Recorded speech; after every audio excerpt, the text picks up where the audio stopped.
Hello everyone, আসসালামু আলাইকুম। আমি সঞ্জিদা বলছি চিটাগং থেকে। কেমন আছেন আপনারা সবাই? আশা করছি ভালো আছেন। আল্লাহর অশেষ রহমতে আপনাদের সবার দোয়া আলহামদুলিল্লাহ আমিও ভালো আছি। চলে আসলাম আপনাদের জন্য নতুন আরেকটা ব্লগ ভিডিও নিয়ে। আশা করি আপনাদের ভালো লাগবে। তো চলুন দেখতে থাকুন আমি কি করছি। আসলে আজকের ভিডিওটা আমার জন্য খুবই খুবই খুবই স্পেশাল।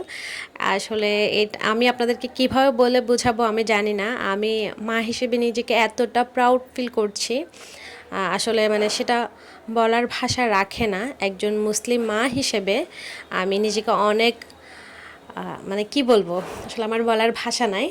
তো আলহামদুলিল্লাহ আজকে আমার বড় ছেলে কোরআন নিচ্ছে, মানে আজকেও প্রথম কোরআন শিক্ষার জন্য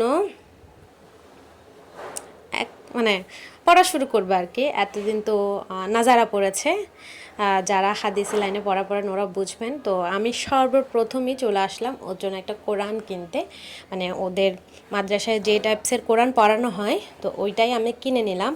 এই সময়টা যে আসলে আমার জন্য কতটা স্পেশাল, আমি যে কতটা বছর অপেক্ষা করেছি এই সময়টার জন্য শুধুমাত্র আমিই জানি। দীর্ঘ 3টা বছর সাধনার পর আলহামদুলিল্লাহ আমার ছেলে আজকে কোরআন নিচ্ছে। আমি আসলে খুবই খুশি, খুবই আবেগ আপ্লুত, আপনাদেরকে আমি বলে বোঝাতে পারবো না। যেহেতু এটা আমার একটা স্পেশাল দিন, আপনাদের সাথে আমি শেয়ার না করে থাকতে পারলাম না। আর আমার একটা স্মৃতি হিসেবে থাকবে, আমার সন্তানরা যখন বড় হবে ওরা যেন দেখতে পারে আর কি যে ওদের মোমেন্টগুলো আমি কিভাবে এনজয় করেছি। তো সেজন্যই আজকের আসলে ভিডিওটা মেনলি করা।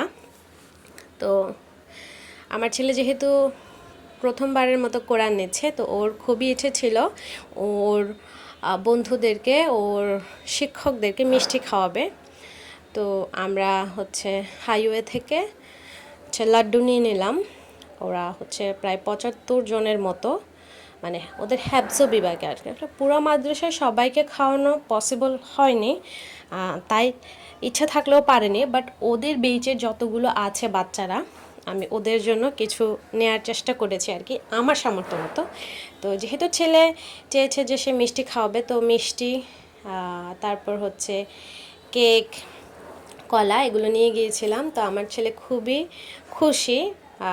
3 বছর বলছি এ কারণে, বাসায় ওকে আমি 2 বছর মানে কায়দা পড়িয়েছি, বাট মানে কোনো কিছুতেই কোনো কিছু হয়নি। সে একদমই পড়ায় আগ্রহ ছিল না। তো 1 বছর হলো ওকে মাদ্রাসায় দিয়েছি আলহামদুলিল্লাহ। সে এখন মানে 1 বছর কায়দা পড়ার পর সে কোরআন নিচ্ছে।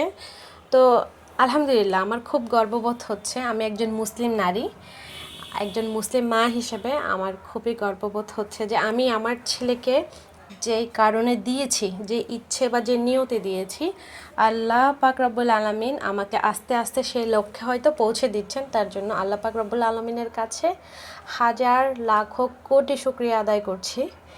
আসলে আমি সত্যিই জানি না আপনাদেরকে আমি কীভাবে বোঝাবো। তো আমার ছোটো বোন আসলে অনেক টায়ার্ড হয়ে গেছে, সে আমার সাথে অনেকটা পথ জার্নি করেছে। তো আমি আমার আম্মু, আমার শাশুড়ি আর আমার ছোট ছেলেকে আগেই পাঠিয়ে দিয়েছি জিনিসপত্র নিয়ে।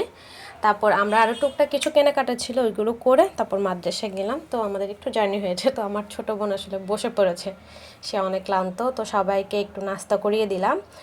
আর ছেলে আর ভাই ঝালমুড়ি খাবে বলেছে, তো ওদেরকে একটু ঝালমুড়ি খাইয়ে দিলাম। এখন ওদেরকে বিদায় দিয়ে আমরা চলে আসব। আসলে আজকের ভিডিওটা খুবই ছোট, কিন্তু আমার জন্য খুবই স্পেশাল। আমি জানি আমার সন্তানদের জন্য স্পেশাল। তো সেজন্যই আমি একটু ভিডিও করলাম, আপনাদের সাথেও শেয়ার করলাম। আমার ভিডিওটা যদি ভালো লাগে অবশ্যই একটা লাইক কমেন্ট শেয়ার করে দেবেন। আর আমার ছেলের জন্য দোয়া করবেন, আমার ছেলের জন্য এভাবেই এগিয়ে যায়। আপনাদের সবার দোয়া আমি কামনা করছি। তো আজকের মতো বিদায় নিচ্ছি। সবাই ভালো থাকবেন, সুস্থ থাকবেন, আমার পরিবারের সকলের জন্য দোয়া করবেন। আর আমার সন্তানের জন্য বিশেষ করে দোয়া করবেন, আল্লাহ যেন তাকে কোরআনের পাখি হিসেবে কবুল করে। আমি, আমার হাজব্যান্ড, আমার পরিবারের সবাই যে নিয়ত ওকে দিয়েছি সেটা যেন পূরণ হয়। সবাই ভালো থাকবেন, সুস্থ থাকবেন। আল্লাহ হাফেজ, আসসালামু আলাইকুম।